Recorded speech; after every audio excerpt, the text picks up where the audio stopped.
எல்லா மதத்துக்கும் ஒரு தனித்தன்மை இருக்கிறது. யாரும் எந்த மதத்தையும் குறைச்சி மதிப்பிட முடியாது. ஒவ்வொரு மதத்துக்கும் வரலாறு இருக்கிறது, அடையாளம் இருக்கிறது. அதே போல தான் இன்று உலகம் முழுவதும் கிருஷ்ண ஜெயந்தி, கிருஷ்ணனுடைய பிறந்த நாளை கோகுலாஷ்டமி, ஜென்மாஷ்டமி என்று பல்வேறு பெயர்களிலே கொண்டாடி மகிழ்கிறார்கள். கிருஷ்ணன் 8வது மகனாக பிறக்கிறார். தீமையை நன்மையால் வெல்வதற்காக இந்த உலகில் அவதாரம் எடுக்கிறார். தனக்காக வாழாமல் பிறருக்காக வாழ்ந்த பெரிய தெய்வம் கிருஷ்ணன் என்று சொல்கிறார்கள். அவரை கண்ணா என்று ஏன் அழைக்கிறார்கள் என்று சொன்னால், கண்ணை போல நம்மை பாதுகாப்பவர் என்று சொல்கிறார்கள். முகுந்தா என்று அழைக்கிறார்கள்.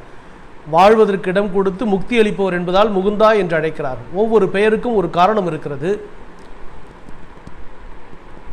அவர் பிறப்பே அரண்மனையில் உள்ள ஒரு சிறைச்சாலையிலே. இவர் மனிதனா தெய்வமா என்று கேட்டால் இரண்டும் கலந்த கலவை என்கிறான் கண்ணதாசன். மனுஷனா பிறக்கிறாரு தெய்வம்.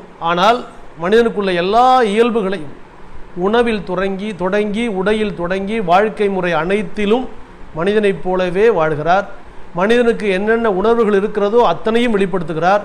அவருடைய லீலைகள் எல்லாம் பார்த்தால் இதெல்லாம் தெளிவாக புரியும். நட்பு இருக்கிறது, காதல் இருக்கிறது, அன்பு இருக்கிறது, பரிவு இருக்கிறது, பாசம் இருக்கிறது, அதே சமயத்தில் அறச்சீற்றம் இருக்கிறது. யுத்தத்திலே அவர் அர்ஜுனனுக்கு மகாபாரத யுத்தத்திலே தேரோட்டியாக செயல்படுகிறார். பார்த்தசாரதி என்று அழைக்கப்படுகிறார். அப்பொழுது அவர் கிருஷ்ணன் அர்ஜுனனுக்கு சொன்ன அறிவுரைகள் தான் பகவத்கீதை என்ற மாபெரும் நூலாக என்று விளங்குகிறது. பகவத்கீதையிலே அவர் சொல்லாத விஷயங்களே கிடையாது. மனோதத்துவம் தொடங்கி, மருத்துவம் தொடங்கி, தொழில்முறை தொடங்கி, வாழ்க்கை முறை தொடங்கி, மனிதனுடைய அத்துணை இயல்புகளையும் யதார்த்த நிகழ்வுகளையும் விளக்கி எப்படியெல்லாம் மனிதன் நல்லவனாக வாழ வேண்டும் என்று நயம்பட எடுத்துரைத்த நூல்தான் பகவத்கீதை. கிருஷ்ணனுடைய அறிவுரைகள், அறவுரைகள். எனவே இந்த உலகத்திலே மகான்கள் வந்து கொண்டு தான் இருக்கிறார்கள்.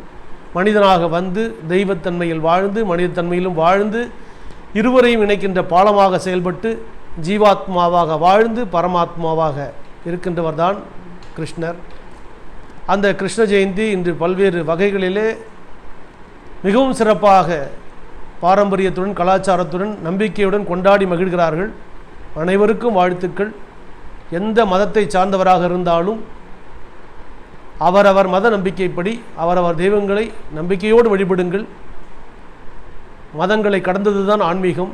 எல்லையற்ற பரம்பொருளை அது எந்த வடிவில் இருந்தாலும் கொண்டாடி மகிழ்வோம். கிருஷ்ணரை போன்ற பல மகான்கள் வந்து கொண்டுதான் இருக்கிறார்கள். வரவேற்றும் வார்த்தைகளை கேட்டும் வாழ்க்கையில் கடைபிடித்தும் நிச்சயம் பயனடைவோம். அனைவருக்கும் கிருஷ்ண ஜெயந்தி நல்வாழ்த்துக்கள். நன்றி.